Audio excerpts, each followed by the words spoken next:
Les Technos, épisode 310, un podcast, ça commence à être rare, hein, un podcast gratuit.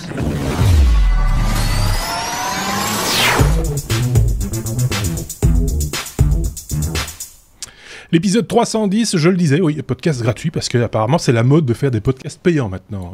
J'ai constaté ça cette semaine. Il y avait des gens qui étaient tout fiers de dire « regardez, je fais un podcast et il est payant !» Et puis derrière, des gens qui disaient « oh, c'est super, il est payant, on va s'inscrire, on va y aller !» C'est un épisode belgo-suisse qu'on vous propose cette semaine. Vous le voyez à l'image si vous nous regardez en vidéo. C'est Benoît et Thierry qui nous font leur sélection d'actualités technologiques cette semaine. Au programme de notre 310e édition, on a un objet open source, des questionnements au sujet de l'ubérisation, il est question d'un selfie chinois, d'un cafard pas comme les autres et de bien d'autres choses bien sûr à découvrir dans approximativement 60 minutes. Merci d'avance pour les pouces levés, les abonnements, les partages dans vos réseaux de ce donc nouvel épisode. Bonne écoute à vous. Vous allez bien les gars? Bonjour Thierry, bonjour Benoît. Thierry d'abord, tout flou. Non, il n'est pas flou. Bonjour Marc, bonjour Benoît. Oui, je vais bien. Je crois qu'on a la même température, en fait, en plus. Voilà. Vive la clim.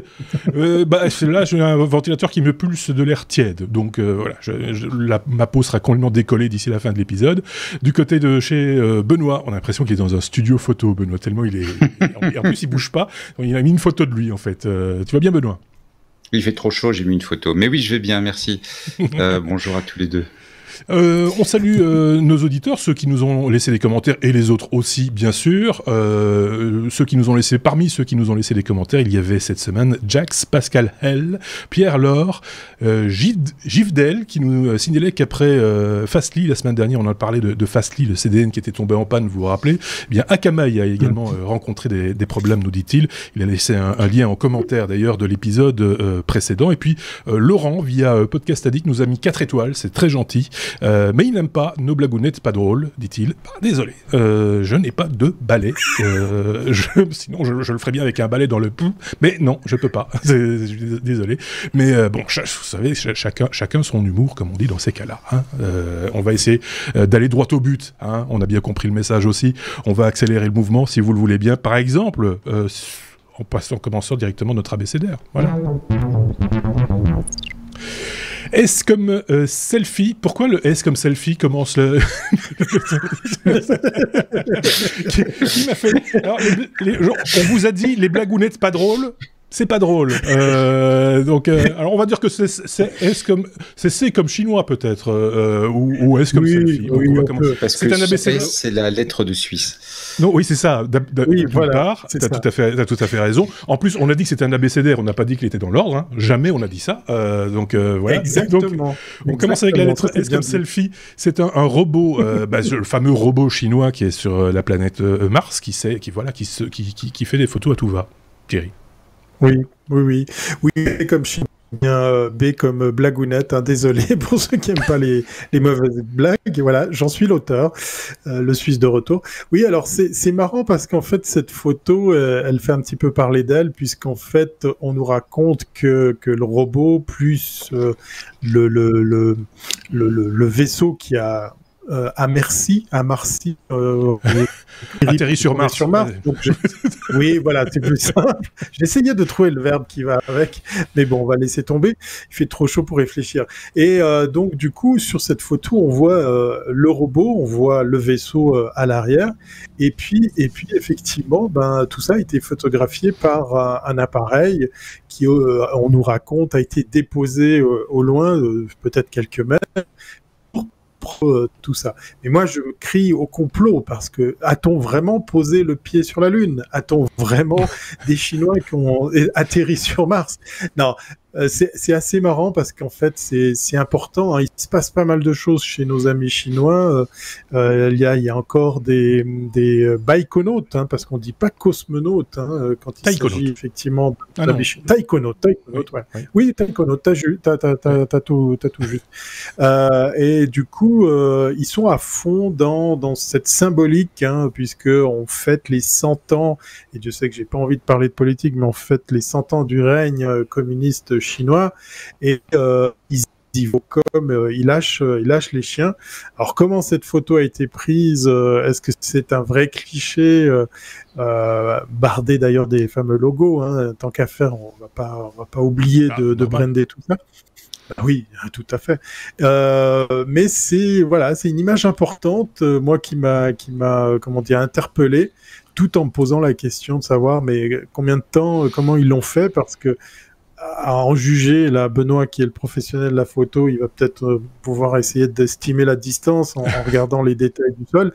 Mais il faut imaginer que quand on envoie une commande à ces appareils, ça se fait pas dans les 2 secondes. Ah oui, ça. Après, il faut se placer, et puis après, on peut appuyer sur le déclencheur. Ils l'ont vraiment voulu, hein, cette photo, nos amis chinois, mais ça y est, ils sont sur Mars. Ou alors, deuxième possibilité, ils ont fait appel aux Américains qui, eux, sont déjà sur Mars, et puis peut-être qu'ils se prêtent les appareils photo respectifs. J'en sais rien, mais enfin, ça fait un selfie qui vient de loin, c'est assez marrant.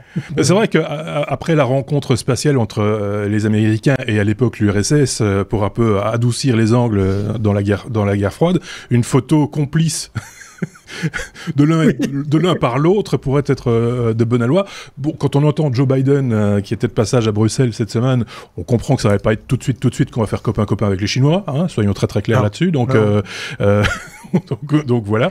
Moi je trouve que c'est pas mal ce cliché, c'est pas mal ces photos. Ça en dit long quand même par rapport à notre point de vue sur la conquête spatiale et aussi sur l'aspect géopolitique entre guillemets. C'est que on était en train de parler de Thomas Pesquet qui fait une sortie dans l'espace. On va vous faire des tartines dans le journal en vous expliquant que c'est la 3e fois qu'il sort à l'extérieur, il sort forcément à l'extérieur, mais il sort de l'ISS pour aller poser des panneaux solaires, etc. Et on en fait des sujets dithyrambiques. Et un selfie comme ça ne passe pas au journal. Voilà, dès le moment où les Chinois, on les met un petit peu en retrait. Ils font pas vraiment les choses.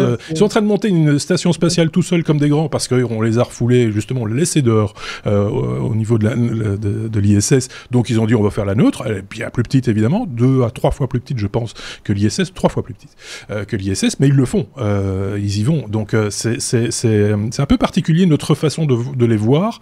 Moi je trouve qu'il faut garder un œil sur ce qu'ils font. Il faut quand c'est bien fait, il faut le dire aussi. Et puis il faut dire aussi que ça peut faire peur aussi de se dire que voilà, la Chine fait des trucs tout seul dans son coin. Voilà, chacun peut juger. Je sais pas ce qu'en pense Benoît avec son très beau casque. Il a un très beau casque blanc. Il est bien, hein, et puis il est super confortable, on dirait nounours. Bon, bref, tout ça pour pour ceux qui avaient suivi la fois précédente. Oui, c'est ça. Tout ça, oui, non. En fait, ce que je trouve remarquable, c'est qu'on traite vraiment la Chine comme étant, comme tu dis, inexistante, et en même temps hyper présente parce que on a combien de produits, de gadgets ou d'objets utiles qui viennent de Chine, donc je sais pas si vous avez vu Downton Abbey, cette série avec les riches qui vivent au-dessus et les personnels qui vivent en dessous, et la série joue sur la dichotomie des 2 types de personnages, et en fait on vit un peu ça, quoi. On est en train de dire voilà, oui, ils fabriquent tous nos trucs, mais ce qu'ils font nous intéresse pas, et puis de déni. On est content quand même que ce soit sur la table.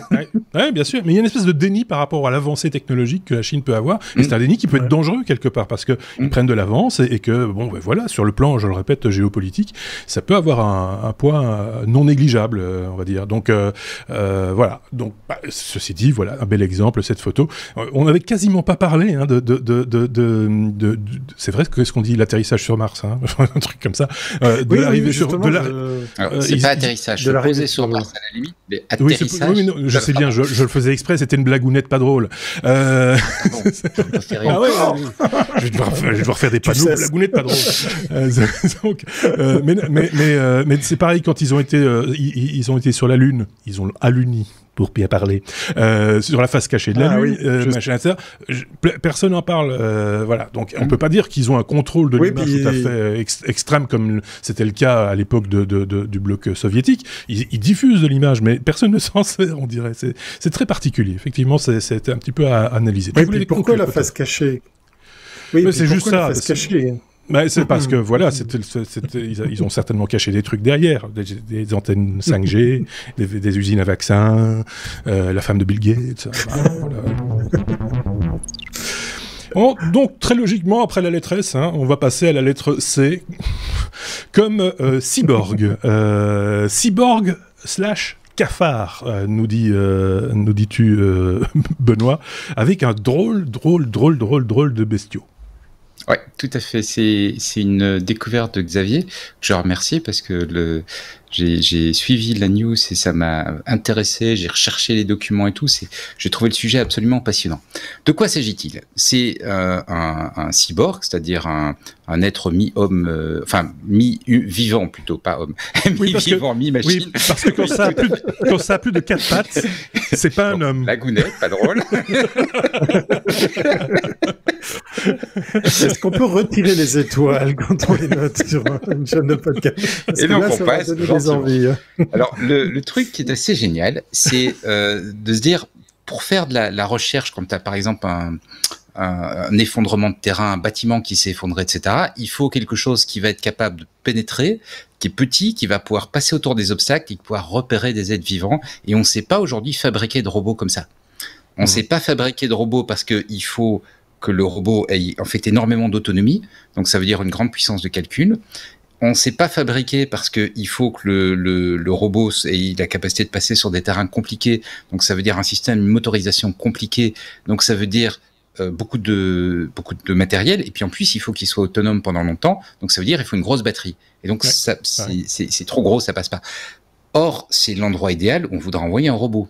Et l'envoyer très vite, et en envoyer en masse, en envoyer beaucoup, et faire pour examiner, pour retrouver les survivants, parce que plus on les retrouve vite, mieux ça se passe. Et donc l'idée de cette université de Singapour a été de fabriquer des cyborgs, donc des êtres mi-cafard, mi-machine, qui deviennent des espèces de petits robots, et qui plongent comme ça pour aller retrouver les survivants. Et voilà, c'est absolument génial. Si vous avez l'image, vous voyez c'est pas super. On n'a pas tous les cafards de même taille. J'ai noté ça parce que moi, j'ai très bien connu. Moi qui ai fait mon service militaire, j'ai connu les cafards à la cuisine, par exemple. Je pense que celui-ci doit faire à peu près un bon quart de kilo. Tout équipé. Il y a à manger. Oui, ça, je pense que il a la taille d'un petit chat, en fait, ce cafard. de très petit chat, mais d'un petit chat quand même. C'est des cafards de compétition, effectivement. Oui, c'est pas des cafards locaux, c'est des cafards de Madagascar, qui apparemment sont assez gros.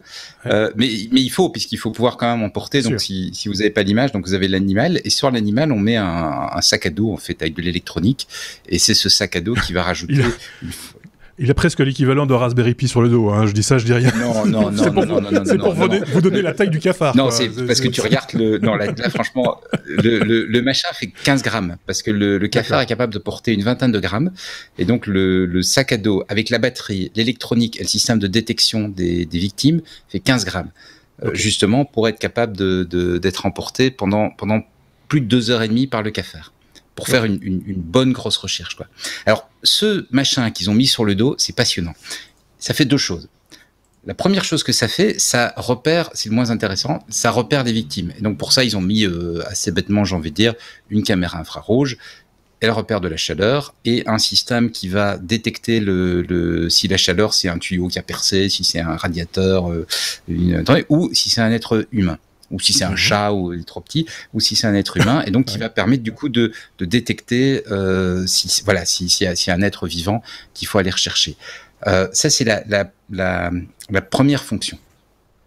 Et là, ils n'ont pas fait révolutionnaire quelque part, mais ils ont quand même pas mal travaillé à avoir quelque chose qui soit petit, et surtout très peu gourmand en énergie. Parce que plus on rend le machin qui consomme de l'énergie, plus le cafard, il doit porter une grosse batterie. Et le cafard, il est petit, il ne sait pas porter une trop grosse batterie. Mais le truc qui est absolument passionnant, c'est quand ils ont travaillé sur le guidage du cafard. C'est-à-dire pouvoir guider le cafard, parce que si on lâche bêtement l'animal, tu vois, et qu'on le laisse partir, il va jamais là où tu veux. Non, il va jamais là où tu veux. On a essayé, ça ne marche pas. Il va pas explorer le terrain. Et surtout, si tu veux en lâcher une centaine, ou une cinquantaine, ou une vingtaine, ils vont pas quadriller le terrain. Non. Donc, il faut pouvoir le guider. Et alors, ils ont travaillé, et c'est absolument génial, à l'arrière de l'abdomen du cafard, il y a ce qu'on appelle les forceps. Je fais mon malin, j'ai découvert en lisant le papier. Ce sont en fait 2 petits morceaux comme des espèces de... Enfin, je vais pas me risquer, parce que s'il y a un biologiste qui nous écoute, il va me dire que j'ai rien compris, mais 2 petits machins sur lesquels on vient mettre... C'est les coucougnettes. Si tu veux. Sur lesquels ils viennent Attention, mettre... blague pourrie. C'est cruel, alors. C'est cruel, hein, parce qu'ils viennent mettre dessus des petites électrodes qui permettent de faire une petite impulsion électrique. Et alors, si tu fais une impulsion sur le forceps de gauche, le cafard part à droite. Si tu fais une impulsion sur le forceps de droite, le cafard part à gauche. Et donc, ça permet de contrôler le cafard.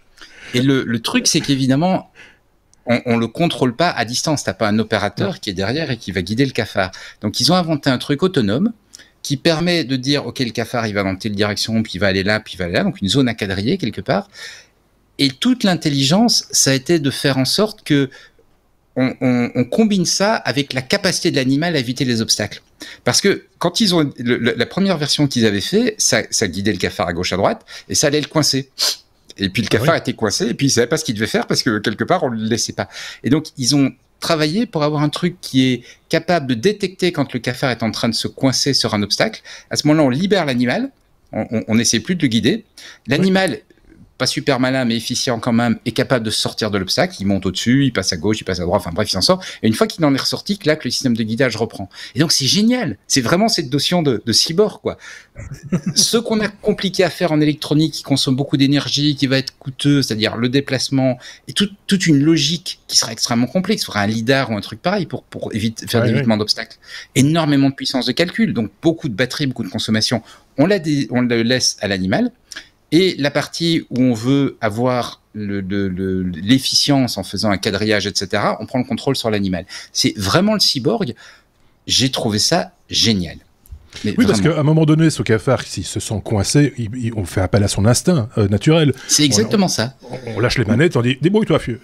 Tout à fait. Et le cafard va trouver la solution, quitte à revenir sur ses pas, mais on le réorientera après, mais il restera pas bloqué, quoi. Le cafard, expérience vécue, ça trouve toujours son chemin. Hein. Non, c'est vrai. On faisait des courses de cafard avec des gobelets. Ça courait dans la cuisine, on mettait des gobelets sur les cafards, c'est puissant un cafard, hein, et ça tirait le gobelet. Donc voilà, et il trouvait toujours moyen de sauf si on l'écrase évidemment, ce que je ne conseille pas. N'écrasez jamais un cafard, vous allez en ramener à la maison, parce que c'est plein de trucs, enfin bref, c'est pas beau. Et un comme ça doit tâcher, hein, si on va marcher dessus, à mon avis, ça doit... voilà, je reviens sur des trucs un peu pragmatiques, désolé, mais je trouve ça, je suis comme toi, je suis scotché parce que je trouve ça effectivement tout à fait. Alors là, on est sur de l'opérationnel, on va dire sauvetage, vie humaine, machin, etc. C'est toujours par là que ça commence. Quid de l'espionnage? Parce que finalement, ça, ou envoyer un cafard dans une réunion du G7, par exemple, vous me direz, ça fait pas chic d'avoir un gros cafard sur la moquette en plein G7, mais quoi qu'il, le principe reste le même. L'espionnage peut aussi s'en servir, non? Peut-être. C'est comme tu dis, on démarre toujours de plein de bonnes intentions et puis après on finit sur des choses peut-être moins joyeuses. L'idée, c'est de ne pas en utiliser qu'un seul. Tu disais de quadriller, donc d'utiliser une armada. On va pas dire ça comme ça, on va pas en utiliser 100, mais j'imagine. Hein, mais plusieurs en tout cas, c'est ça l'idée? Oui, si j'ai bien compris, ils rentrent pas en détail. C'est des électroniciens, hein, donc ils sont pas rentrés en détail sur comment on déploiera opérationnellement la recherche, mais on comprend bien que voilà, l'idée c'est de pouvoir quadriller l'immeuble qui s'est effondré rapidement et de façon efficace, puisqu'en gros, il faut essayer de trouver les survivants dans les premières heures après l'effondrement du bâtiment. Et le problème, c'est que ce qu'on a actuellement, c'est des systèmes, tu sais, avec des systèmes d'écoute, mais qui ne donnent pas une bonne précision de localisation. Oui. Quand on veut les faire rentrer, on le fait avec des espèces d'endoscopes, mais ça coince, et comme on ne sait pas facilement tu vois, contourner des obstacles, etc. Donc, l'idée, c'est effectivement de pouvoir en lancer plusieurs, pouvoir faire un petit quadrillage. Et ils ont fait des tests, ils ont simulé ils n'ont pas effondré leur labo pour vérifier, mais ils ont simulé l'effondrement d'un labo. Non, je précise parce que sinon j'entends la blague qui va arriver. Ils ont simulé l'effondrement d'un labo et ils ont mis deux êtres vivants et 2 leurres et ils ont lâché un petit cafard comme ça et le cafard a trouvé les 2 vivants dans les décombres. Tu parlais du son, c'est vrai que c'est une technique qui est fort utilisée dans les recherches, dans les bâtiments explosés, écrasés, etc. Il est question de son ici aussi. Le cafard est équipé de capteurs de tout genre et de son, de micro aussi. Non. Le cafard ici qui a été présenté est équipé uniquement d'une caméra infrarouge pour détecter la chose. Par contre, si tu regardes un des articles que j'ai liés, effectivement, à la fin, il rappelle une autre expérience qui avait été menée il y a un certain temps où ils avaient équipé des cafards de micros pour pouvoir écouter. Mais alors, dans cette expérience-là, on ne guidait pas le cafard. Donc, c'était déjà un cyborg dans le sens où tu avais un cafard avec un truc sur le dos. Mais il n'y avait pas cette interaction entre le vivant et la machine pour contrôler l'animal, quoi. Qui est vraiment le côté innovant ici. On utilise des cafards, j'imagine qu'à terme on pourra utiliser d'autres insectes ou d'autres animaux, enfin peut-être pas des gros animaux, pas des chats, des chiens, etc. Mais parce que là du coup il faut une grosse batterie parce que c'est pour électrocuter le chat ou le chien pour aller à droite ou à gauche et pour qu'ils comprennent surtout, ça va coûter cher en énergie. De toute façon le chat tu peux faire ce que tu veux, il fera ce qu'il veut. Non, il fera ce qu'il veut. Là, le chat est pas contrôlable. Non, déjà c'est une hypothèse. Autant ne pas s'énerver, on va pas lui mettre du matériel informatique sur le dos, de toute façon il va s'en débarrasser vite fait. Donc on va l'envoyer comme ça, on verra bien ce qui se passe. Oui, le chat, faut pas espérer. Le chat, il faut pas. Si vous avez des idées ou que vous avez vu passer des informations sur ce sujet, n'hésitez pas à les partager en commentaire de cette vidéo sur YouTube ou de ce podcast de manière générale sur les plateformes de podcast ou sur notre blog lestechno.be. Tu voulais rajouter un truc, Thierry, avant qu'on passe à la suite ou pas? Oui, très très rapidement, ça me fait penser à Flyability, pour parler un peu de Suisse, puisqu'effectivement, c'est une start-up suisse de l'EPFL qui a cartonné, qui a levé très vite des fonds, mais beaucoup de gros argent, puisqu'effectivement, ils avaient créé un drone pour les catastrophes, enfin, pour contrer les catastrophes, un drone qui peut voler n'importe où, même sous des décombres, puisqu'il est protégé d'une sphère. Alors, c'est un peu plus gros qu'un cafard, mais c'était dans le même état d'esprit de pouvoir les repérer, pour aller voir dans des endroits inaccessibles.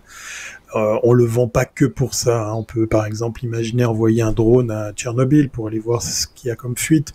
Voilà, c'est des usages comme ça qui avaient été imaginés avec un appareil qui pour le coup a aussi un petit peu d'intelligence artificielle, puis qui peut se heurter à n'importe quel obstacle puisqu'il est totalement protégé. On peut l'envoyer aussi dans certaines villas, du côté de Genève, par exemple, quand oui, voilà. Quand il y a des rencontres au sommet, par exemple, en terrain neutre. Oui, voilà. Mais c'est pas pour l'actualité. Ouais, c'est pas peu dire parce qu'il y avait rien qui circulait, même les vélos, les bateaux, rien qui ne volait. C'était une ville complètement fermée. C'était absolument fou. Pas quoi faire laisser passer un cafard. Donc c'était complètement fou. on a fait le tour de ce sujet, Benoît, ou tu voulais rajouter un truc que j'aurais oublié? Je pense qu'on a bien découvert ce cyborg cafard. La lettre F comme Facebook. J'ai perdu ma conduite. C'est cette souris-ci. J'avais trop de souris. Des cafards, des souris. c'est un podcast animalier. Voilà. Facebook. Ah bah oui, la pub qui s'invite en réalité virtuelle. Ça, c'est nouveau aussi, ça, Thierry. Oui, c'est nouveau, et puis bon, c'est nouveau, mais c'est pas étonnant, voilà, ça y est, puisqu'effectivement, si vous le saviez pas, Oculus, comme le module 2 de Oculus 2, c'est du Facebook, c'est une boîte qui avait été rachetée, le bon réflexe de Facebook qu'ils ont eu de miser sur cette technologie pour se l'approprier. Petit retour en arrière pendant la pandémie, donc depuis l'année passée, on raconte qu'effectivement les chiffres de vente de l'Oculus et principalement l'Oculus 2 ont cartonné parce qu'il y a beaucoup de gens qui se sont réfugiés ou utilisé ou mis à utiliser la réalité virtuelle. Donc il y a eu un gros trafic dans ces univers dans lesquels on peut s'immerger. Moi j'aimerais bien essayer, mais quand je vois les prix en Suisse, ça me fait un petit peu mal de déposer autant de centaines de francs pour une paire de lunettes. Enfin oui, ok, c'est pas juste des lunettes, il y a l'interface, il y a l'écran, le casque, etc. Et puis, ce qui devait arriver arrive. Ça y est, effectivement, on peut acheter des espaces publicitaires dans ces univers. On peut louer des espaces. On peut sponsoriser des expériences. Puisqu'effectivement, Facebook est devenu le réseau publicitaire par excellence, puisque je le dis très souvent à mes clients, oui, si vous voulez un client qui habite Lausanne, qui a du 15-25 ans, qui aime telle marque de chaussures, qu'il les prenne, puis qui en aimerait en acheter parce que il a des velléités à changer son ancienne paire, le réseau qui permet cette qualification de prospects aussi ciblés, c'est Facebook. Donc c'est comme une suite logique. Je suis pas étonné moi de la news. Je suis pas allé gratter pour pas non plus jouer les pseudo experts en la matière. L'offre de prix, c'est-à-dire quels sont les tarifs, mais on peut imaginer qu'effectivement là pour le coup la pub pourrait s'inviter de façon un peu plus soft, peut-être proposer des expériences, proposer quelque chose d'interactif. J'espère que ça sera pas comme du placement de produits comme on peut le voir dans les jeux vidéo ou par exemple dans le cinéma où en fait on subit ça mais on n'a pas forcément une interaction possible ou intéressante. Faut voir jusqu'où la créativité des agences, des créatifs, enfin des gens dont c'est des annonceurs va pouvoir aller, dans quel cadre tout ça est proposé et jusqu'où ils vont pouvoir aller pour vraiment avoir des solutions immersives et publicitaires en même temps, sans faire effectivement ce qu'on appelle de la réclame bête et méchante, du placardage, comme c'est un peu le cas illustré dans l'article que tu nous partages. Ça n'apporte pas grand-chose. Bon, évidemment, si on pouvait se passer de la publicité, je suis d'accord avec vous, j'en entends qui hurlent à la mort en disant « Oh, encore de la publicité, machin, etc. » Je suis d'accord, c'est vrai, mais autant qu'elle soit bien intégrée, s'il doit y en avoir pour une raison X ou Y, s'il doit y en avoir, autant qu'elle soit bien intégrée, que ce soit fait intelligemment. Je sais pas, Benoît, un avis là-dessus ou pas ? On pourrait l'imaginer en termes d'intégration pour des articles de mode, par exemple, avoir, tu vois, je sais pas, une paire de lunettes, par exemple, vêtements, des choses pareilles, ou que tu pourrais voir sur un mannequin ou un défilé de mode, un truc comme ça. Voilà, ça pourrait. Oui, c'est ça. Pourrait effectivement, du coup, devenir un peu même plaisant pour les. Ça pourrait être même intégré dans certains jeux. Oui, tout à fait. Enfin, dans des univers de jeux, de gamification, ou pas d'ailleurs. Ça peut être aussi dans des expériences de VR, comme on en rencontre aussi. Alors, sans investir, Thierry, et je le dis à tout le monde aussi, pensez à la location, pensez à ces salles qui s'ouvrent un petit peu partout, maintenant qui rouvrent, qui étaient un petit peu fermées pendant un certain temps, qui maintenant redonnent accès à des initiatives qui permettent moyennant quelques euros ou quelques francs suisses, de participer à une expérience immersive en VR. En groupe, ça peut être sympa, ça peut être assez ludique, etc. Et dans des espaces qui sont contrôlés pour faire ce genre de choses. Voilà. Donc ça, il faut y penser un petit peu aussi, et pas nécessairement directement aller investir, parce que c'est vrai que finalement c'est quand même du matériel, ça coûte cher et c'est peut-être pas utile de voir. Enfin, voilà.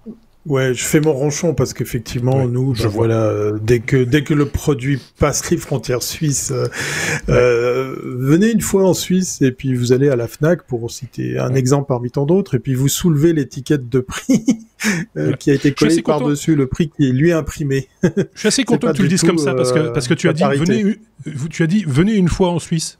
Comme ça, c'est pas que les Belges qui disent une fois, les Suisses le disent aussi. Non. Allez, on passe à la suite. Avec un produit comme seul Benoît nous en dégote régulièrement, ça s'appelle Keep It.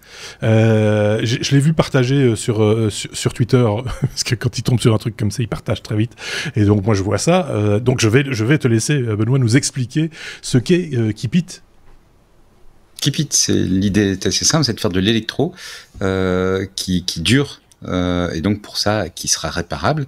Pour assurer qu'il soit réparable, le rendre open source.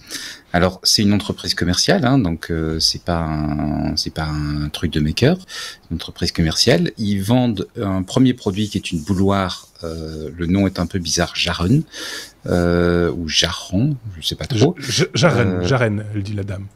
Jaren, elle dit la dame. Jaren, oui. Le nom de la bouloire m'a un peu... Bon, bref. L'idée est d'avoir une bouloire multifonction, connectée, donc elle peut faire du Wi-Fi pour qu'on puisse la mettre à jour. Ça m'inquiète un tout petit peu.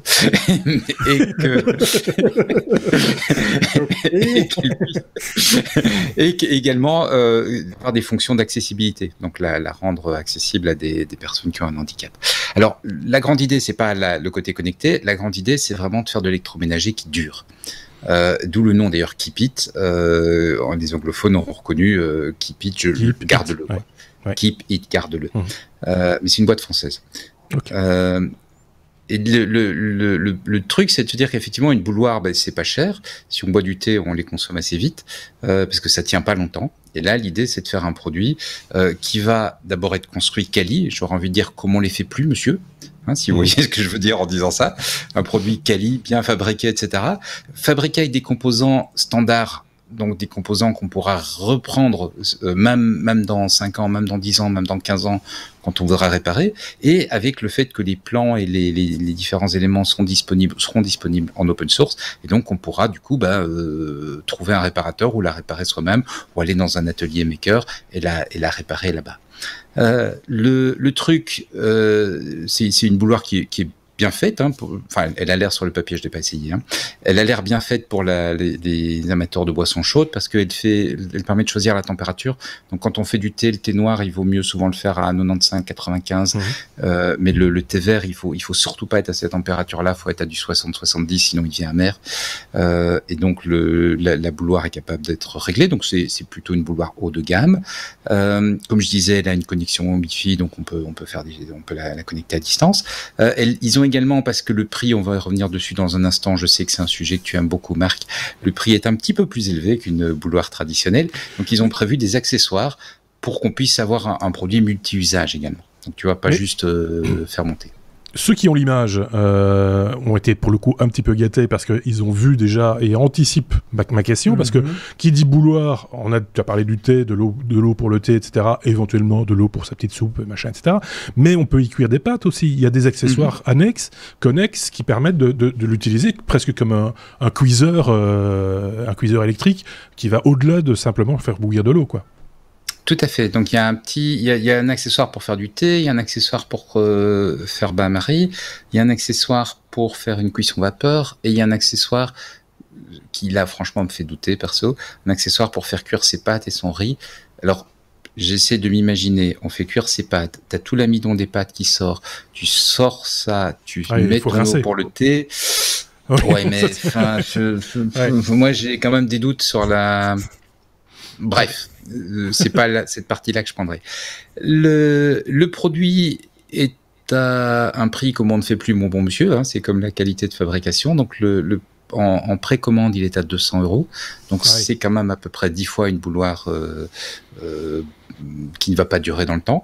Mais voilà, ça participe très clairement d'une démarche qui est de reconstruire des produits durables, des produits qui vont tenir. Est-ce que l'entreprise va réussir là-dedans? Moi, je leur souhaite franchement bonne chance, parce que je trouve que l'idée est vraiment chouette. Il se fait que je viens de racheter une bouilloire, sinon je me serais bien laissé tenter. Mais bon, là, ce serait vraiment du gaspillage, vu que l'autre vient juste d'arriver. Ouais, tu vois, je cherchais des bouilloires, et puis j'ai trouvé l'autre, et puis j'ai trouvé celle-ci, alors j'ai tweeté le machin. T'as tout fait à l'envers, t'as tout perdu. J'ai tout fait à l'envers. Le produit est quand même très quali, parce que par exemple, c'est complètement en inox. La bouilloire que j'ai est aussi complètement en inox, et là on n'est plus dans les 20 € déjà, donc le prix n'est pas complètement coupé par rapport à une certaine gamme de qualité si on veut un produit sans contact plastique avec l'eau. Ce qui était un critère de sélection pour moi, voilà, on monte quand même en gamme dans les produits.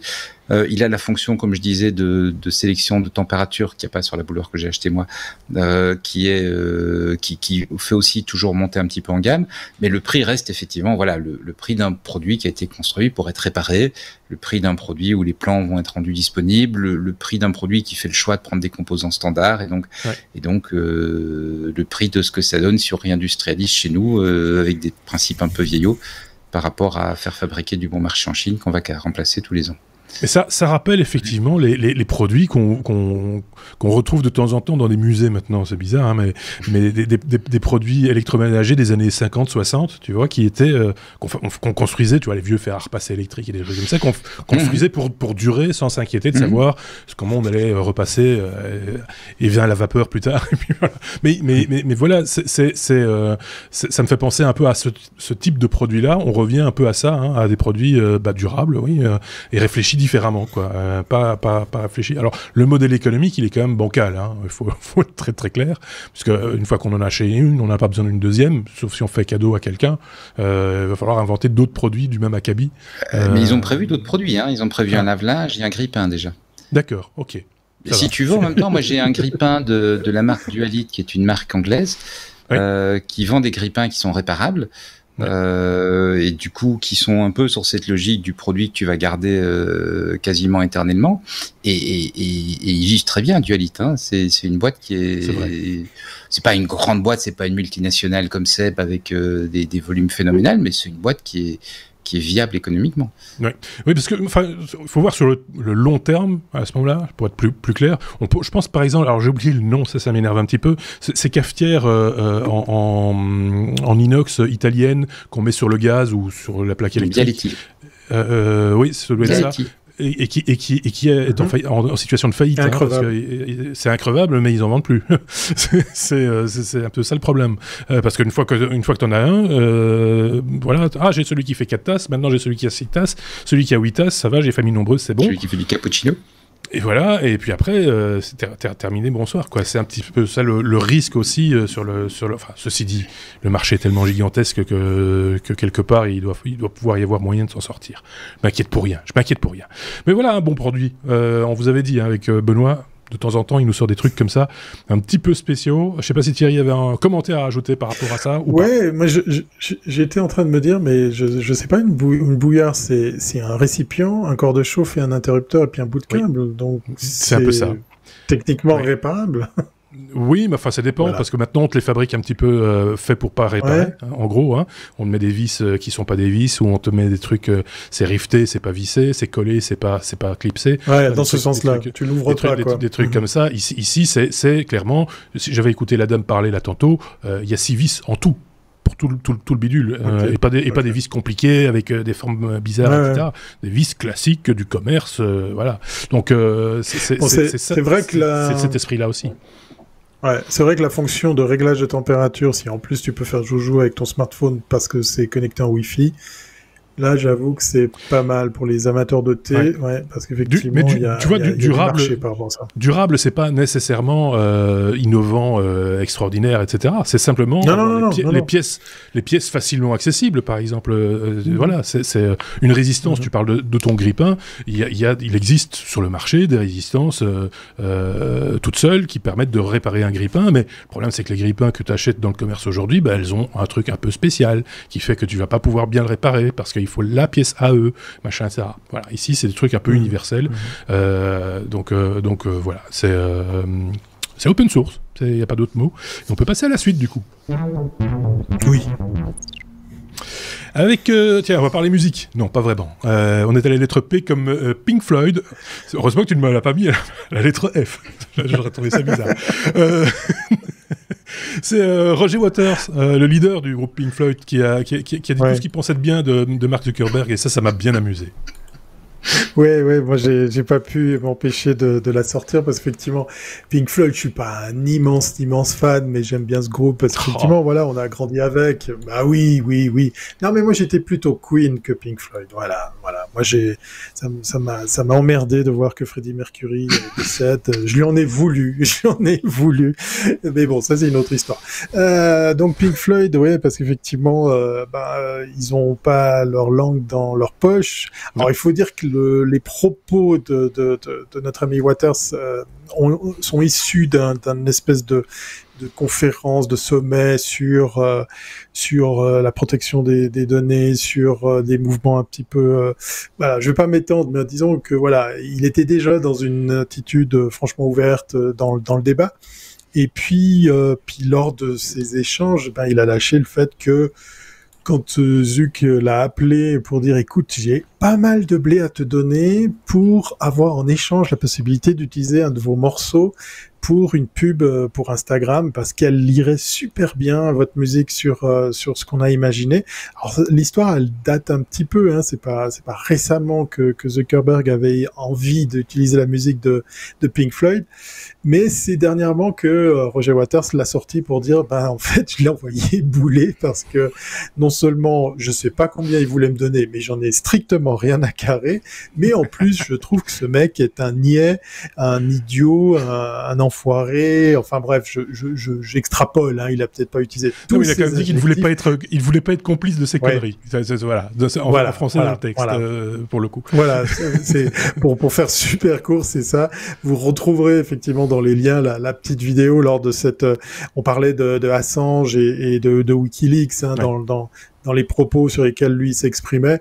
Donc ceci explique cela sur le fait que il s'est lâché, puis il peut se permettre, le monsieur il a quand même une sacrée réputation et puis une belle carrière avec son groupe derrière lui. Donc moi ça m'a bien plu parce que je dis pas que j'aime pas Zuckerberg, mais je le porte pas non plus dans mon cœur, sachant qu'effectivement ce mec nous a pris aussi pour des billes à plusieurs reprises, mais ça fait du bien quand quelqu'un lui dit franchement les choses et puis qu'en plus ça soit un rocker. Voilà. Ce qu'il faut comprendre aussi, c'est que pour un artiste, ce qu'il a créé comme musique, etc., c'est pas un support publicitaire, quoi. Il faut. Oui. Puis il a semblé qu'il y avait derrière certains morceaux aussi. Zuckerberg n'a pas compris, mais il n'est pas le seul. Des hommes politiques se sont servis de musique. Tu parlais de Queen, par exemple, ou d'autres groupes, sans même demander l'avis. Ça pose question, très honnêtement. Donc c'est pas un support publicitaire. C'est une œuvre, donc voilà, c'est cette marchandisation de l'art, entre guillemets, à un moment donné, ça va bien. Et là, il s'est pris un vent avec... peut-être qu'un autre dira oui un jour, peut-être que les ayants droit de Pink Floyd dans 20 ou 30 ans diront, oui, on va utiliser la musique de The Wall pour de la publicité, si vous voulez. Et que Roger Waters dans sa tombe ne pourra pas dire non, etc. Mais c'est comme ça. Moi, je trouve que la réaction est assez saine, clairement. Je sais pas ce qu'en pense Benoît. Oui, puis en plus le message de The Wall et Facebook. Oui, c'est vrai, en plus. Voilà, je pense que j'ai pas besoin d'expliquer plus. Oui, c'est ça. C'était complètement crétin de la part de Zuckerberg de faire une proposition pareille. Il est peut-être qu'il parle pas bien anglais, peut-être qu'il ne pas les parler. Encore moins bien que moi, donc du coup, non, alors il est très premier degré. Oui, c'est à fleur de peau pour le coup. Oui, c'est très bizarre, ce genre de proposition.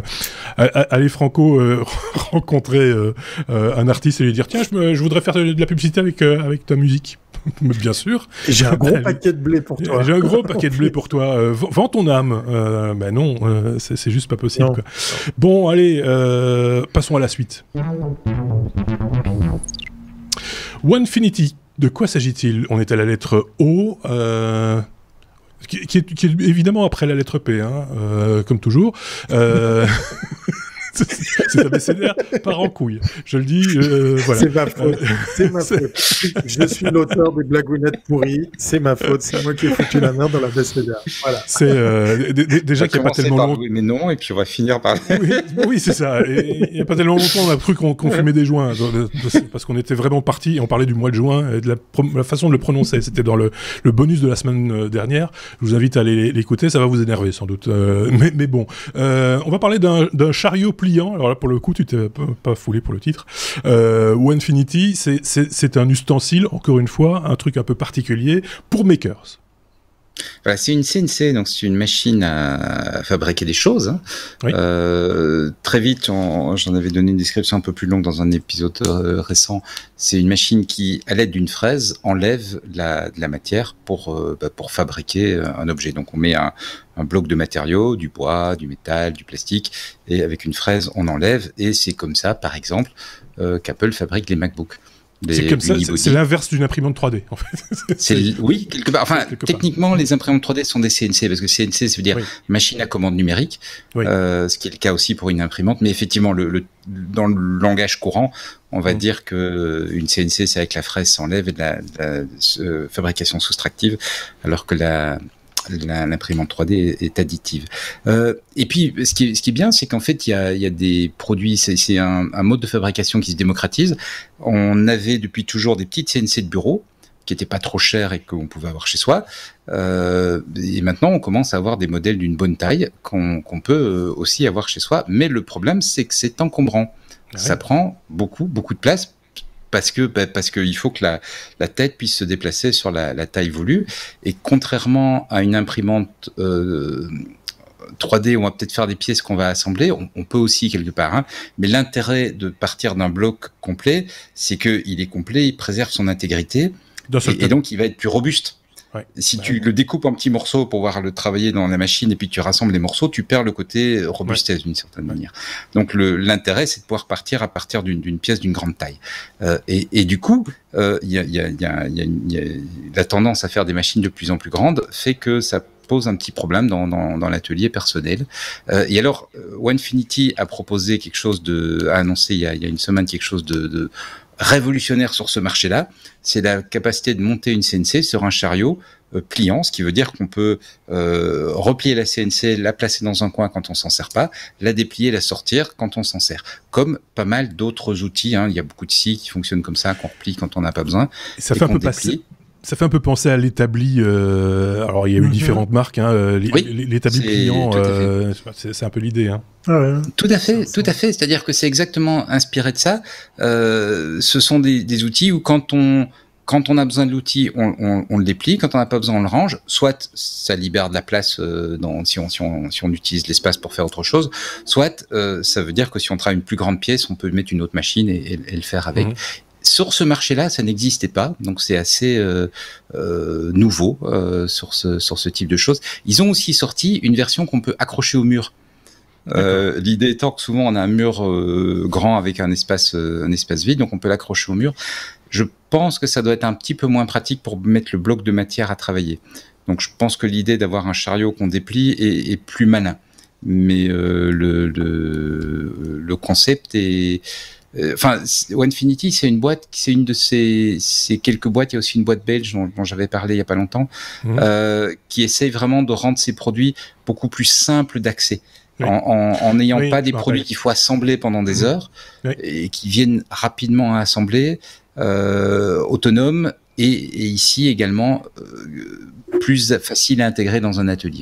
Je me rappelle parce que c'était même avec Picaboo, si je dis pas de bêtises, et qui avait rétorqué, oui, mais ce genre d'objet, ça existe déjà, etc. Et c'était l'argument massu, c'était de dire, oui, mais ici, c'est quand même accessible à un public qui est peut-être pas, voilà, qui a envie de faire, mais qui n'a pas non plus toutes les connaissances, ou qui n'a pas l'espace, ou le temps, tout simplement, de faire des choses.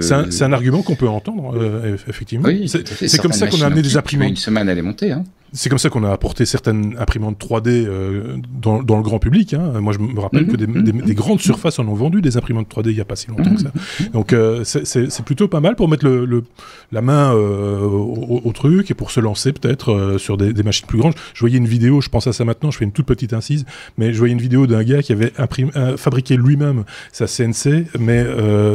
une taille énorme, je pense qu'elle faisait 2 mètres sur 3 mètres, je crois, quelque chose comme ça. Et il avait tout fait lui-même. Et donc, il y a un time-lapse en vidéo, quelque part. Si je le retrouve, je le mettrai en lien, où il montre toute la démarche, comment il l'a fabriqué, les roulements, comment il a combiné les trucs, machin, etc. Et voilà, c'est juste passionnant à regarder faire, parce que c'est pas très, très compliqué, techniquement, en fait. C'est 2 axes, et puis voilà, et puis, enfin, 3. 3 axes, au minimum. Enfin, tu peux en faire une 2 axes, mais c'est moins pratique. C'est moins, oui, c'est ça. Tu peux relever la fraise, et du coup, c'est embêtant quand tu essaies d'arriver. Ça casse le matériau. Pour un dentiste sauvage, peut-être. Mais effectivement, le principe est dans toute la même hauteur. C'est 3 ou 4 moteurs pour déplacer les pièces les unes par rapport aux autres. La difficulté étant de le faire avec la précision, et si on n'a pas l'habitude d'en faire, c'est encore plus compliqué de le faire avec précision, et puis voilà, c'est là où les difficultés s'accumulent, quoi. Parce que pour que ce soit intéressant... Il existe des outils informatiques, en tout cas pour le pilotage de ces différents éléments. Enfin, des choses existent en open source, etc., qu'on peut exploiter pour peu qu'on soit un petit peu, voilà, qu'on ait une certaine expertise en informatique, en mécanique, etc., quoi. Oui, si tu n'as pas correctement placé tes pièces les unes par rapport aux autres pour avoir un cadre qui va être bien rigide et qui va bien se déplacer correctement, etc., c'est mort. Tu peux mettre tous les softs que tu veux, ils vont pas arriver à rattraper le coup. Non. Et surtout que les softs sont pas... On pourrait imaginer à la limite des softs qui font de l'autocalibration, mais on est quand même pas sur un marché de softs qui sont franchement grand public. C'est quand même des softs qui sont encore un petit peu poilus derrière, et donc ils font l'hypothèse qu'ils ont une machine bien calibrée, quoi. Oui, bien sûr. Enfin là, le gars, dont j'ai oublié le nom malheureusement, pour l'exemple, avait découpé une énorme roue dentelée d'un mètre 50 de diamètre, je crois, quelque chose comme ça, qui est un dessin assez simple finalement pour une mise en œuvre, pour tester. C'était sans doute l'objet idéal pour faire la démonstration. Et donc voilà, c'était pour la petite anecdote. Ici, on est sur un format. On est sur quel format? Tu l'as dit, je pense. Alors, ils ont différents formats. Ils ont un modèle qui fait genre 40 sur 40, un modèle 80 sur 80 et un modèle qui vient de sortir qui fait 1m20 sur 80. Ce qui permet du coup de placer des panneaux. Si tu vas chercher des panneaux de contreplaqué ou quoi que ce soit, ils font 1m20 généralement de large. Et donc tu peux les placer et à la limite, tu bouges ton panneau, tu peux même couper tout ton panneau comme ça. Et j'y pense maintenant, mais j'aurais pu prévoir les photos que nous avaient envoyées nos amis Aurélien et Xavier la semaine dernière, parce qu'Aurélien a une CNC, et donc ils ont imprimé des sous-bocs à l'effigie du logo, le micro des technos, dont je vais devoir recevoir une livraison dans pas longtemps. On va remédier dans pas longtemps. On va y remédier. Donc voilà. Intéressant, évidemment. Hein. On met les liens, comme toujours, hein, sur chaque news dont on vous parle. On met les liens pour que vous puissiez explorer ça. Et puis si vous avez des informations à apporter, n'hésitez pas. On n'a peut-être pas tout dit, on s'est peut-être trompé aussi, des fois on dit des bêtises, moi surtout. Donc n'hésitez pas à nous corriger également. On n'a pas donné le prix de l'objet en question, mais on est sur un budget de 300 €. Alors le petit machin chariot, il est dans les 300 plus les frais d'import, hein, parce que ça vient du Canada, donc il va falloir la TVA et l'import. Maintenant la machine, parce qu'il faut en plus la machine. La machine, la 80 sur 80 dans les 2000, et il faut un cadre pour pouvoir poser la machine sur le chariot, et le cadre est à, je pense, 400, quelque chose comme ça. D'accord. Okay. Donc la machine toute seule, si tu construis ta table, elle est à 2000, l'ensemble ici va être dans les 3000, quoi. Petit budget quand même, hein. Faut le reconnaître. Autant essayer mais en même temps, ça baisse les prix par rapport à ce qu'on trouvait il y a quelques années. Hein. On est bien d'accord, mais ça reste quand même un budget. Si c'est pour un usage personnel, pour bricoler dans son garage, c'est quand même, on est déjà devant quelque chose d'amateur averti, quoi. Je veux dire, c'est pas voilà. Ou alors on le partage avec son voisin ou ses voisins dans le cadre d'un espèce d'espace de partager. Ça peut être une bonne option aussi de se partager les outils. Mais je vais peut-être déjà un peu trop loin. Alors passons à la suite. Je commence à hésiter. c'est... Ah oui, effectivement. Oui, non, on verra après, mais c'est pas bon non plus. Comme... C'est pas la chaleur, hein, et c'est pas moi, c'est eux qui font la conduite. Je le rappelle, c'est eux le contenu. Moi, je fais juste le zozo et les blagues pas rigolotes. Donc, comme ubérisation. Donc, fini le luxe pas cher, nous dit qui donc nous dit Benoît. Pardon, oui, j'y ai arrivé. Oui, c'est un article du New York Times qui est sorti il y a une semaine et demie, qui notait le fait que les avantages de l'ubérisation pour nous tous sont en train de disparaître un petit peu. J'ai trouvé une traduction, enfin pas une traduction, une adaptation de l'article sur Slate. J'ai également mis le lien. Et en fait, l'article remarque deux choses. Avec le Covid, avec la période qu'on vient de vivre, les sociétés comme Uber, Airbnb et le partage de scooters, etc., qui sont un peu ces sociétés, enfin la gig economy, sort avec deux gros changements. Le premier, c'est que la demande est toujours très présente, mais l'offre n'y est plus nécessairement très présente. Donc il y a, par exemple, des gens qui avaient acheté un appartement qu'ils avaient transformé pour faire du Airbnb, et donc du coup il le proposait à location à un prix compétitif parce qu'il y avait beaucoup d'autres appartements, donc il fallait être pas cher. Maintenant, ça fait 1 an qu'ils n'ont plus fait de location Airbnb, donc après à peu près 6 mois, la banque venant quand même tous les mois demandant vous remboursez votre prêt, ils ont revendu l'appartement ou ils l'ont mis dans une location classique, et donc l'offre Airbnb s'est réduite. Oui. Et donc les mêmes choses pour Uber, etc. Hein, les chauffeurs ont arrêté parce qu'ils sont revenus à la. Et donc, les sociétés ont changé, au lieu d'être dans une logique de recrutement de clients, elles reviennent dans une logique de recrutement d'offres. Donc, essayer de retrouver des appartements. Et donc, du coup, les espèces de grosses promotions qu'elles faisaient pour les clients, elles les orientent plus maintenant sous forme de primes pour les loueurs, pour les personnes qui vont devenir chauffeurs, etc., etc. Ce qui fait que, du coup, pour le client, qui s'était un peu habitué à des produits parce que bon, Airbnb, c'est vrai que on pouvait avoir une belle qualité de prestation à des prix vraiment bas. C'est un petit peu fini. Uber, c'est la même chose. Quand on réfléchit, une voiture qui t'emmène pour 3 fois rien, qui vient te chercher pile, qui arrive dans les minutes, qui t'emmène, c'est une qualité de service vraiment exceptionnelle pour 3 fois rien, quoi. Donc ça, cet aspect-là est en train de changer. Donc l'orientation des entreprises part vers la recherche de l'offre, oui, si je dis bien de l'offre, puisque la demande est un petit peu assurée. Et deuxièmement, les investisseurs commencent à se dire, bon, on a investi pour casser les prix. La logique de ces sociétés, c'était on veut être la plus grosse plateforme. Donc, en final, en profitant du sponsoring des investisseurs, on casse les prix, on perd de l'argent, et on perd de l'argent, et on perd de l'argent, mais c'est pas grave, parce qu'un jour, on sera les plus gros, et ce jour-là, on deviendra puissant. Eh ben, la période où, ok, on est les plus gros, on est puissants, vient aussi parce que la période du Covid a tué les petites plateformes, ou leur a fait du mal. Et les investisseurs commencent à dire, bon, il est temps qu'on commence de cesser de financer. Et donc, on constate que les prix bas, les prix maintenus artificiellement bas par cette démarche de vouloir s'imposer comme plateforme, sont en train de disparaître. Et on vient à des tarifs où on constate des courses Uber qui sont nettement plus cher que le taxi, des locations Airbnb qui sont nettement plus chères que l'hôtellerie, et l'article New York Times dit tiens, en fait voilà, on passe à une étape où ces plateformes ont établi leur dominance et maintenant elles enclenchent la pompe à fric. Et je trouvais que c'était comme on a quand même beaucoup parlé de l'ubérisation dans les technos, je trouvais que c'est un article intéressant à relayer aussi. Tout à fait. Un avis, Thierry? Non, je trouve très très intéressant effectivement pour m'être essayé à faire du Airbnb. Je me suis posé la question de savoir comment se comportait le marché pendant cette pandémie et là j'ai pas mal d'éléments de réponse. En même temps, sur l'ubérisation, je sais pas si j'en avais déjà parlé ici, moi j'ai toujours eu l'impression qu'on allait de toute façon trop loin avec cette histoire d'ubérisation, mais que sur le principe même, sur l'idée. Prenons l'exemple d'Uber, mais on pourrait parler de Airbnb aussi, mais de dire, tiens, c'est sur mon chemin, je vais prendre un autostoppeur, entre guillemets, et cette plateforme performante qu'est Uber va permettre de me mettre en contact avec quelqu'un qui est sur mon trajet et que je vais pouvoir emmener du point A au point B parce que ça m'arrange, et donc faire l'appoint quelque part. Voilà, j'ai un métier la journée, et quand je rentre le soir, je prends un autostoppeur, comme si je prenais un autostoppeur, même principe. Je trouvais que ce principe-là était pas mal. Prenons l'exemple de Airbnb. La grande fille part à l'université pendant l'année, on va mettre sa chambre en location ou un bout de jardin pour planter une tente ou que sais-je, on va un peu arrondir les fins de mois mais c'est devenu très vite un truc très professionnel. Des gens se sont mis à construire presque des hôtels, des gîtes, mais pour faire du Airbnb.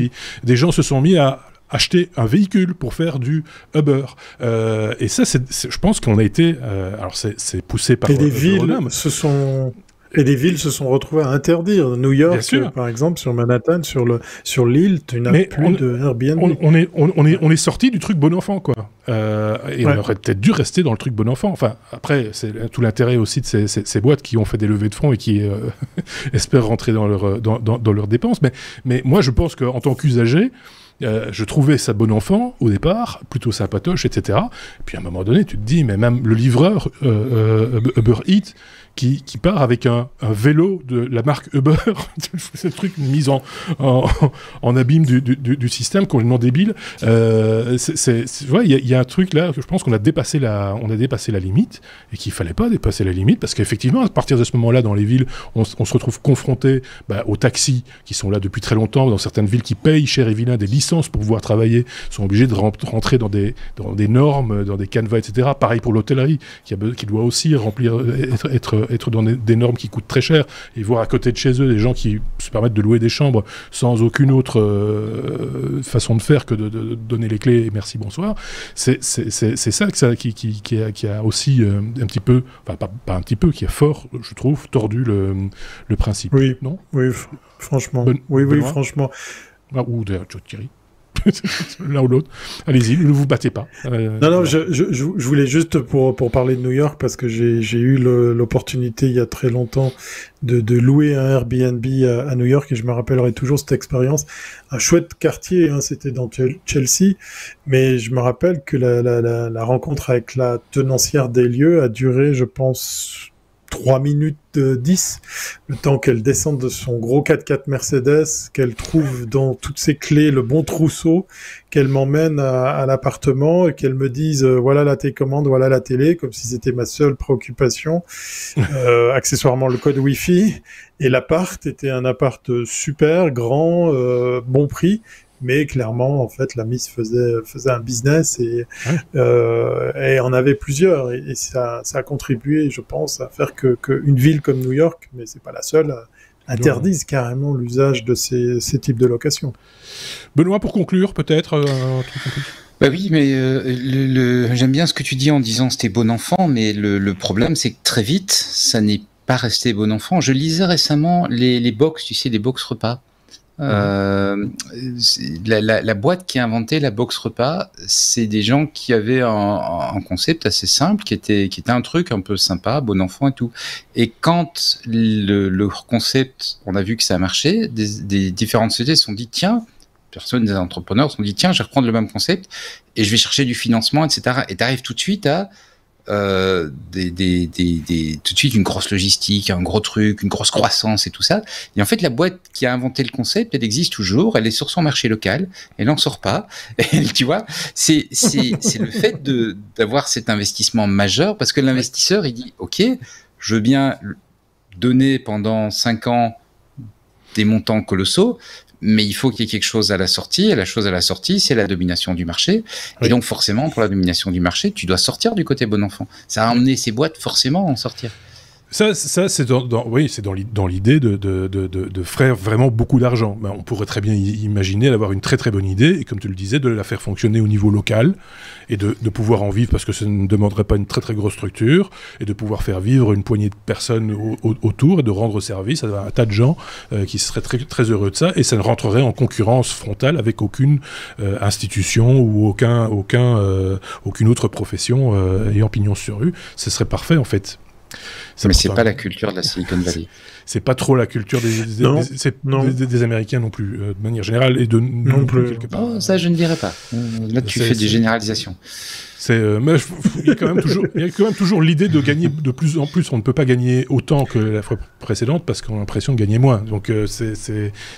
Enfin, on va Benoît, un débat. Marc, il fait pas des généralisations, il fait des blagounettes pourries. C'est pas pareil. Ah, pardon. Ouais. Pardon. Et en plus, moi, j'articule. Oui, oh. Et bon, ça c'est pour avoir bougé mes lettres. Oui, voilà. En plus, on a 2 S. On a un S au début, un S à la fin. Ah ouais, il voulait pas que... Le pari qu'il a voulu, c'est écrire Suisse avec toutes les lettres, et j'ai tout cassé avec mon O de il a juste réussi à faire pouce. C'est tout. C'est pouce. Non, je voulais pas te laisser le monopole des blagounettes pourries. Donc ce soir, j'ai foutu la M dans la conduite et j'ai mis les sujets n'importe où. Voilà. S comme Suisse. Voilà, exactement. Oui, S comme Suisse, justement, parce que tu dis bien, Thierry, parce que tu aurais pu mettre S comme Suisse. Tu as préféré utiliser le nom de la boîte en question, de la start-up Streamly, qui est une maison suisse qui propose un service de streaming. Tu aurais pu mettre S comme streaming aussi. Donc t'es vraiment... Voilà. Toutes les bonnes raisons de mettre S, mais pas à la fin. S comme salopio, voilà aussi. Alors... sacré gaillard.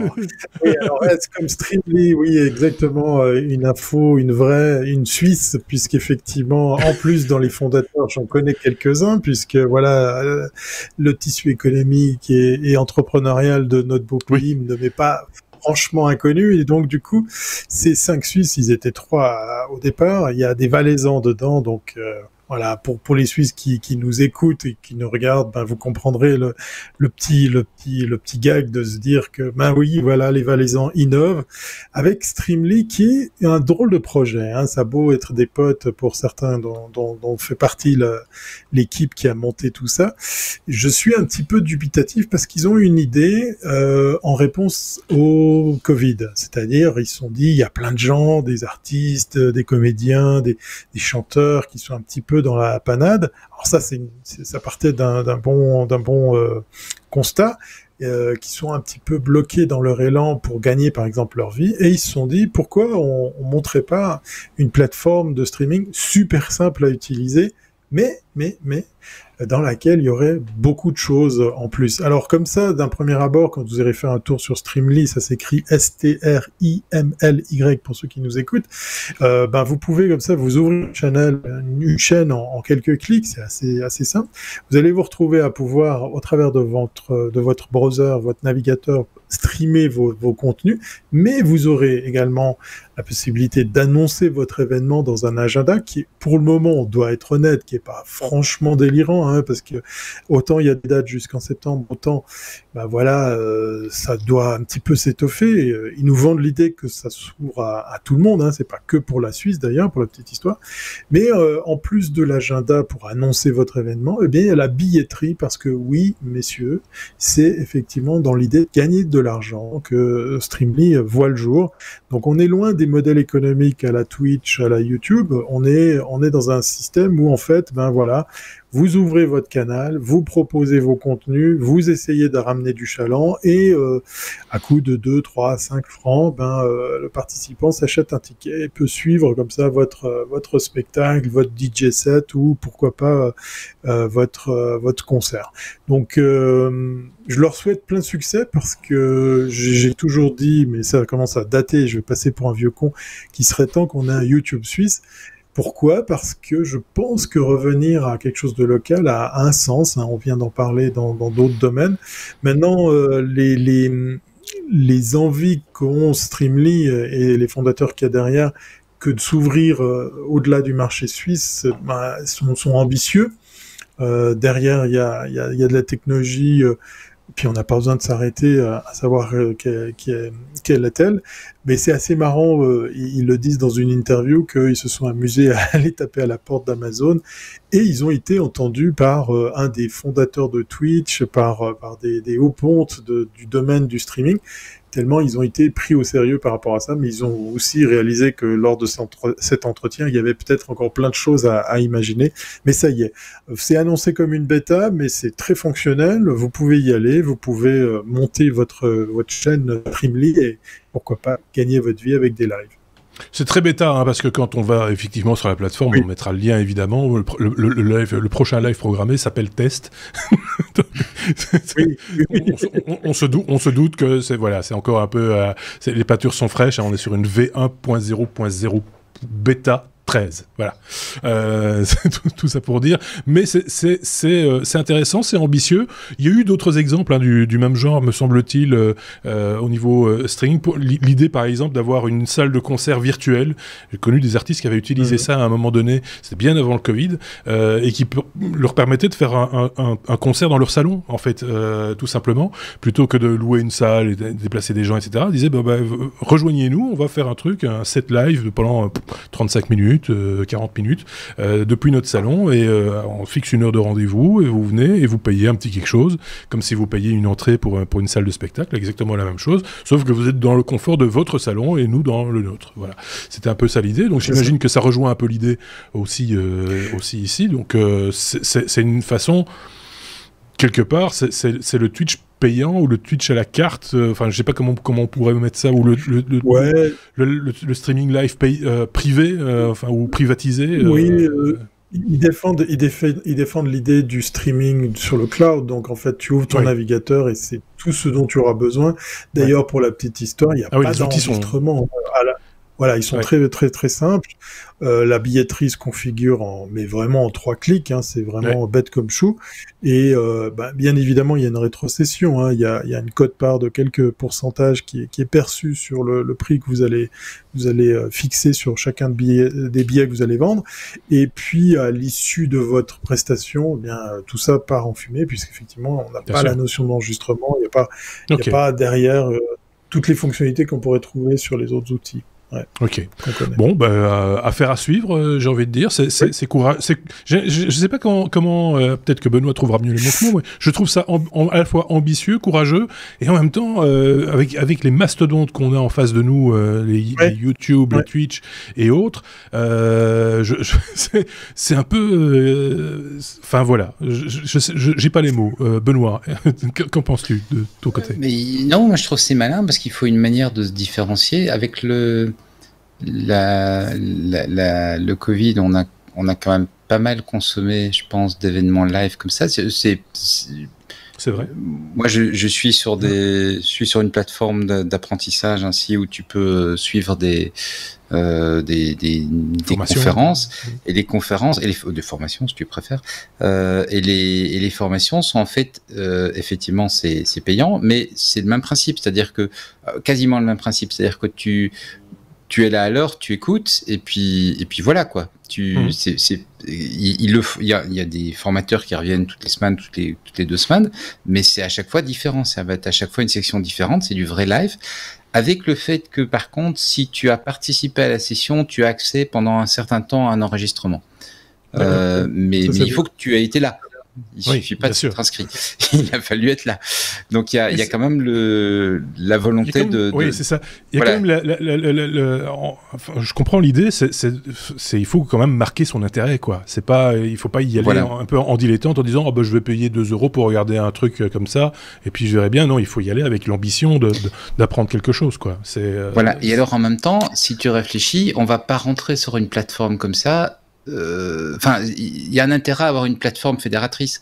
C'est le phénomène Netflix. Hein. Si chaque petit studio se mettait à faire son, je veux dire, chaque producteur, ce qui est le cas depuis longtemps. Hein. Depuis longtemps, tu as des producteurs qui proposent sur Vimeo des films que tu peux acheter, etc. Et ça marche pas super bien parce qu'il faut à un moment un fédérateur qui va te proposer un volume qui fait que tu vas te dire, ok, je m'inscris sur ce truc. Je suis prêt à payer, je suis prêt à rentrer mes données, tout ça. Tu vas pas le faire pour un film. Tu vas difficilement le faire pour un événement. Donc je pense qu'avoir une notion de plateforme autour, elle est maligne. C'est exactement la même chose que ce que tu parlais tantôt, Apple Podcast payant. Ça répond, je pense, à un vrai besoin qu'il y a depuis super longtemps. Et le problème, c'est que le fait qu'il y avait pas ça offert par une plateforme fédératrice fait que pour un fournisseur de contenu, c'était très compliqué d'offrir quelque chose parce que les gens veulent pas rentrer leur carte de crédit partout, veulent pas se créer 50 000 comptes, etc. Alors, juste une petite parenthèse par rapport au podcast. Apple propose une formule payante sur certains épisodes, par exemple. Je ne vais pas rentrer dans les détails ici. Patreon avait une solution également qui permettait de monétiser les podcasts un peu de la même manière, mais en gérant le flux RSS du producteur de contenu. Ça existait déjà. Il y avait déjà quelque chose qui existait pour celui qui voulait user de cette démarche-là, proposer par exemple du bonus en mode payant, etc. La solution existait par ailleurs. Mais fin de la parenthèse, l'aspect podcast, parce que si on rentre là-dedans, on n'est pas sorti et on voit derrière Thierry, il commence à faire nuit, le chat va rentrer. il est déjà dedans, je l'ai déjà enfermé. Non mais Benoît a quelque part a raison, parce que je pense que le côté fédérateur d'un emblème comme Apple, je vais me mordre les lèvres en le disant, mais je crois que ça va marcher. Le podcast payant, parce qu'il est lancé par Apple, risque là, du coup, même s'il y avait, comme tu l'as dit, Marc, des solutions techniques, risque la sauce risque de prendre. J'ai l'impression. C'est possible. Je ne peux pas me projeter là-dessus. Oui, on va suivre. On va suivre ça comme on a l'habitude de le faire, mais très honnêtement, voilà. Là, on a un peu digressé par rapport à ce que tu nous proposais comme plateforme de streaming.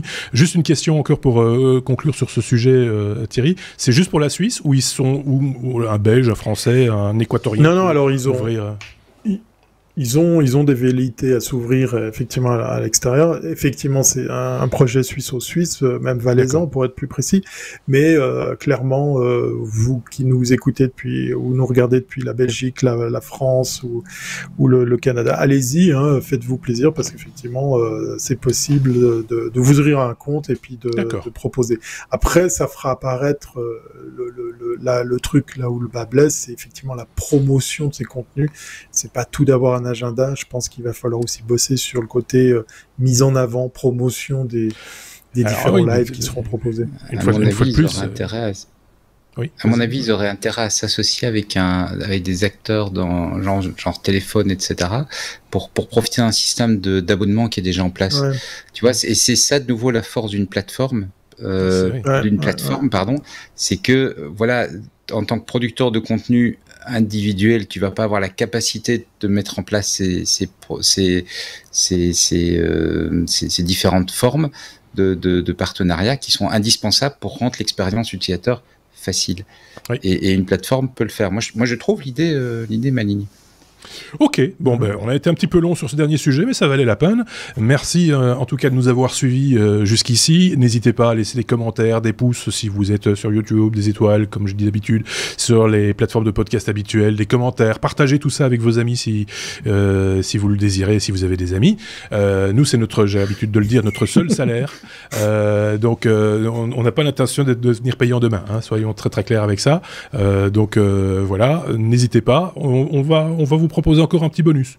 Pour ceux qui nous regardent en direct, si on a encore quelques-uns, ce sera dans les minutes qui viennent. Pour vous, ce sera dans quelques heures, peut-être, quelques jours, ou plus loin. Donc voilà. Portez-vous bien, prenez soin de vous, prenez soin des autres. Merci Thierry, merci Benoît. Et on se dit à très vite. Bientôt. À bientôt. Salut. Bye.